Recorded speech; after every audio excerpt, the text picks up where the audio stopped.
Going live. It's breezy now. It's been hot. And I am sitting here in South Carolina doing a seated hunt all day. Civil War seated hunt, silver seated hunt. We did 2 hunts this morning. Is anybody here watching? Nobody's watching. I'm talking to myself. Let's see if anybody hops on.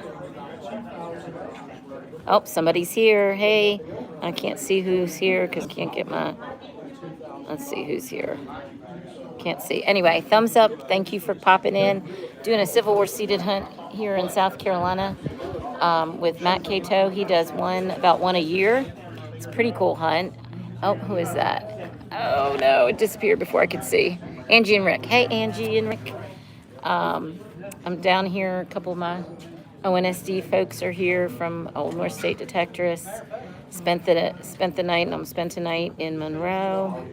And we got more seated hunt, another hunt this afternoon, and then in the morning, I think there's also a competition hunt, which I think I signed up for. Never done a competition hunt. Matt Cato's hunts are fun. We're actually been hunting on, there's like 3 different ball fields, and it's kind of cool. They're seated, so we just been hunting on the fields. We did a coin hunt. He had 1,500 coins, and we got,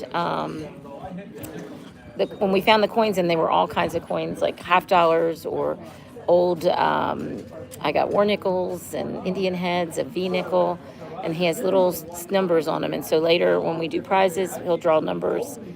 And if our coins have those numbers, we win a prize. Then he did a treasure chest hunt. There were tokens, which I got a token, yay. Keys, and then Civil War stuff. So I got buttons, and I got some cool stuff. Let me get my thing, and I'll show you some of the things I got.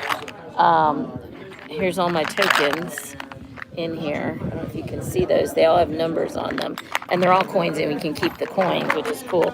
And then I have some Civil War bullets. Thimble. It looks like I'm not going to be on here long. I thought I had longer, but it looks like they're going to do prizes soon.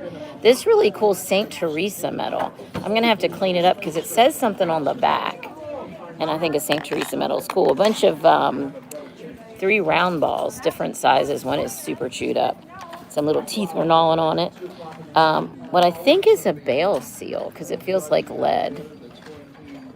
And I love seated hunts. They're a good way to practice. Then this cool flat button doesn't have a shank, but it's got words on the banks. So I'll clean that up and do some zoom in with my thing. And found 4 pennies too, and some bullets, some Civil War bullets as well. Oh, and I found the coolest buckle. Hold on, let me dig out my buckle. I believe it's a knee buckle. And I found that was seated as well. It's got really pretty fancy on it. It's like holes. I don't know. It's really cool. Did get 1 token. Here were 2 keys, but they didn't fit any of the treasure chests. Hey, metal detectorists. Good to see you. Thank you for hopping on. I'm just doing a quick little live. I haven't done one in a while. I'm at seated hunt in South Carolina. We're hunting these ball fields, which is kind of cool. We have one more hunt today, and then tomorrow there's a couple hunts. And then there's also a natural prize. But also something really cool that Matt Cato has created is this thing to put on your pinpointer, which is perfect for seated hunts. It's called a crab claw. I'm gonna do a video on it and show more about it. But you put it on your Garrett carrot. And the awesome thing is when you're doing these seated hunts, you literally...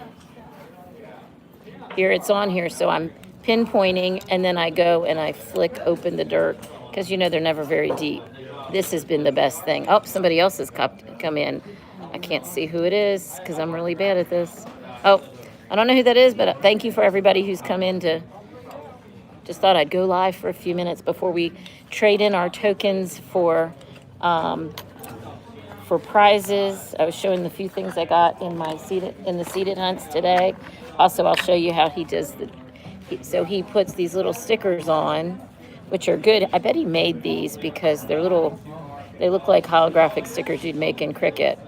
And so then they'll draw raffle tickets, each coin, and you get to keep the coins. Each coin is a raffle ticket, and they draw the raffle tickets. And look at this 1944 war nickel. It is the shiniest, most perfect war nickel. I will add a lot of these coins to my books that I've been filling up. I know I've showed you guys. But if you get the chance to come next year, he's trying to do one a year. This is a 1943 war nickel. If you get to come to one of his hunts, I highly recommend it. Jean P is here. She lives right around here. It's her local. He's part of her local club, and his local club. A lot of the people here. Here's a V nickel I got right there. But anyway, he does a really good job, and I was just showing everybody, for the people who just popped in, I'm going to do more of a video on that. Yes, Matt Cato has them. They're $12, 2 for $20. I've got an extra one I'm going to do as a prize. If you look up Matt, M-A-T-T, Cato, C-A-T-O-E. Now, one thing I do want to tell you, when he had them manufactured, they did not round the corners like they were supposed to, because that's what the prototype was. I'm just going to get my dad to do it because he'll fit. But to tell you the truth, I didn't even notice the corners. It's really great because I'm pinpointing, and then I just flick it with the crab claw, or the carrot claw, as he calls it. These are really cool. I tell you what, when I do the video for him, I will post the information on where to get this. But again, if you can look up Matt Cato, M-A-T-T-C-A-T-O-E. He's in South Carolina, Pageland, South Carolina, and he sells them. And he'll be excited to sell you one. And I think it works best. And what's great is there's like a little washer in there that you put in, and it has a sticker, but you don't need to put the sticker on. So you take this off, you put the little washer, and that makes the connection, so that when you screw it back on, you don't have a gap between the battery, and it works great. I absolutely love this. I used it. I didn't use it for the first time. I used it for the second time, and I did get a second one that I'll probably give away sometime, maybe when I finally get to 500. Well, I'm gonna wrap stuff up. I thought I'd only do this for 5 minutes. You know me, the short lives. If anybody has any more questions, let me know. Otherwise, bye guys. Thanks for hanging out with me for a few minutes. And I'll talk to you later. And I never remember how to end these.